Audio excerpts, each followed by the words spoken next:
My name is Veronica Maggio. I live here in Stockholm, where I make music and sing. And this is my 4th album, which is out now.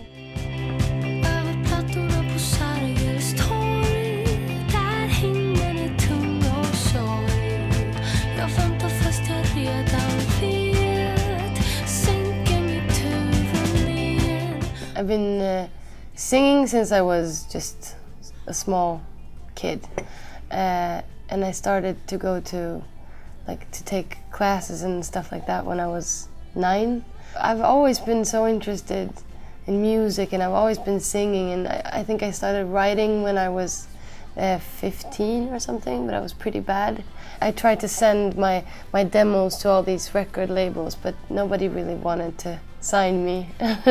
And then I started making music in Swedish with this guy called Stefan Gräslund.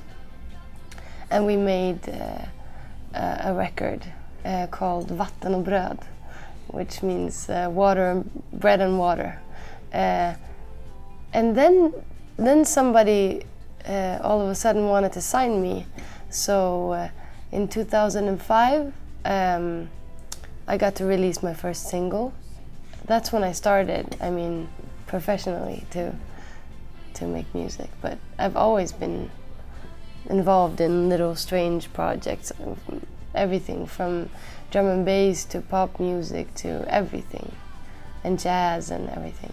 I really love to write in Swedish, but I never figured it out before 2005 that I really liked singing in Swedish. But when I started to do it, it felt really strange to go back to English, and I just felt like I was trying to imitate something else that I'd already heard. But Swedish felt like, I was singing about my life, and so I started writing in Swedish too, and becoming more and more,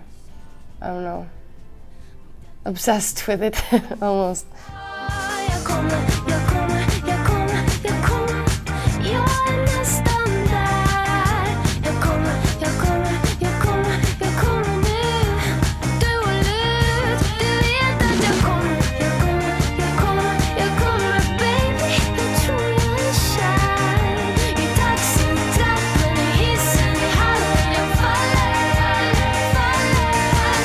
I think usually I get very inspired by movies or pictures.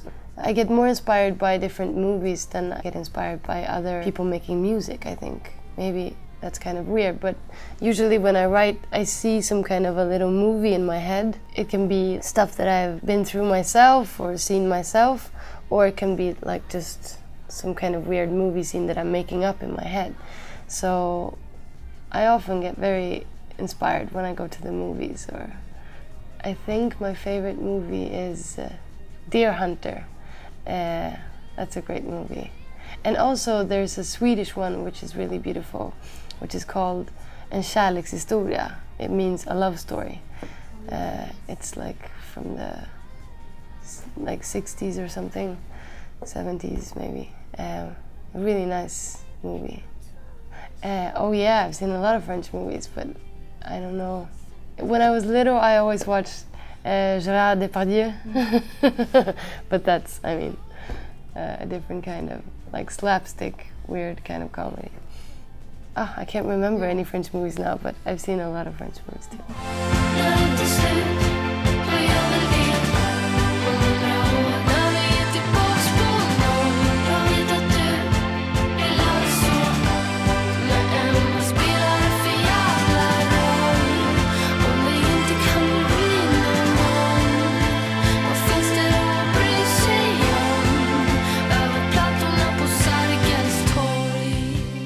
I think my new album is a lot about confrontation in a kind of way.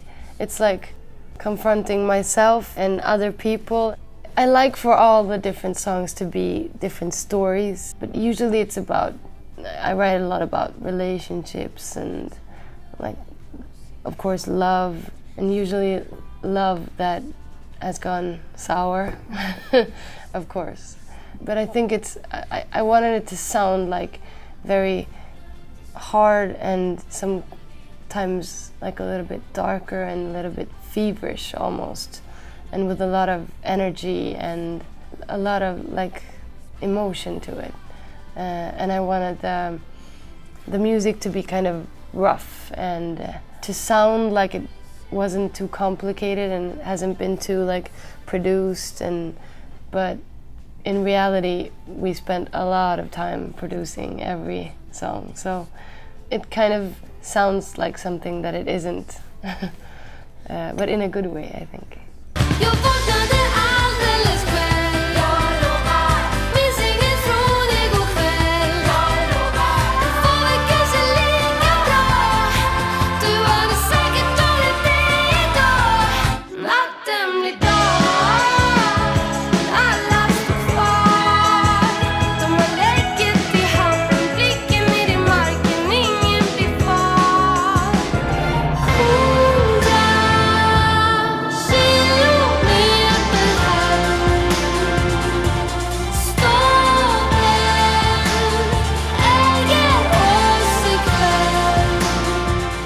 Sergels Torg is actually a spot here in Stockholm, but it's not really about this place. It's about that moment when you realize that the relationship is not going to be saved and somebody turns their back on you and walks away, and you're kind of standing there thinking, half of you is thinking that you're not going to be able to move on, and the other half is thinking that what does it matter? I mean, in 100 years, none of this is going to be remembered anyway, so I'll just forget about it, or something like that. I use that Sergels Torg because it's a beautiful place if you see it from above, because it has these black and white pattern on the floor. I see it like always like in a movie, like I would see this scene of this couple, but from above. And so I thought it was a nice place to pick for the song.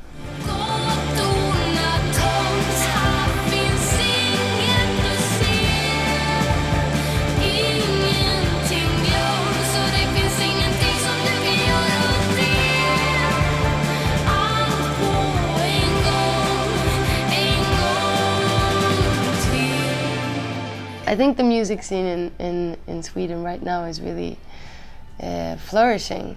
It's probably peaking though. Maybe it's going down, I don't know. But there's a lot of new Swedish music and a lot of people are listening to it. So hopefully it'll spread, not just in Sweden, but somewhere else too. I think there are a lot of good ones. I think Melissa Horn is good. And Håkan Hellström, Säkert, but she hasn't been releasing any albums right now, but well, there's a lot. I think, Sibylla Tar, but she doesn't sing in Swedish, but she's really good too. But there are a lot. I have a song called Vi kommer alltid ha Paris, which is We'll Always Have Paris. You know, like in the movie, like in Casablanca, where they say we'll always have Paris.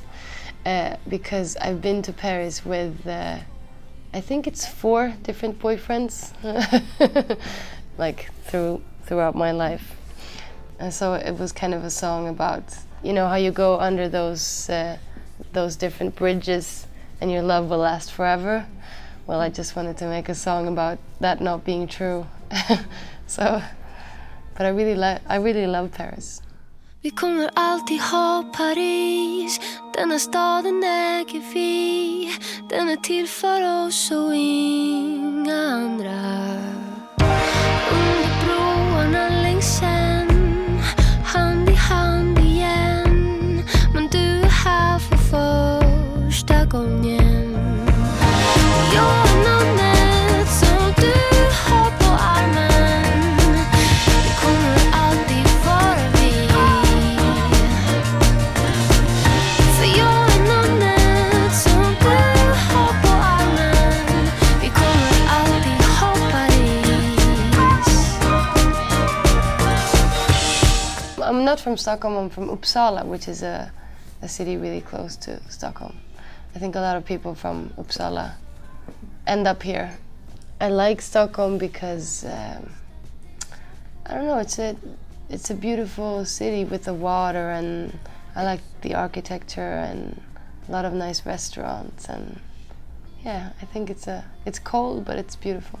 I have played outside of Scandinavia, but not like real big shows. Just we played once in China actually, but that was because of Volvo, because they wanted to invite some Swedish acts, and we played once in Barcelona too. But it would be really, really nice to get out more. Yeah, yeah, Paris would be lovely.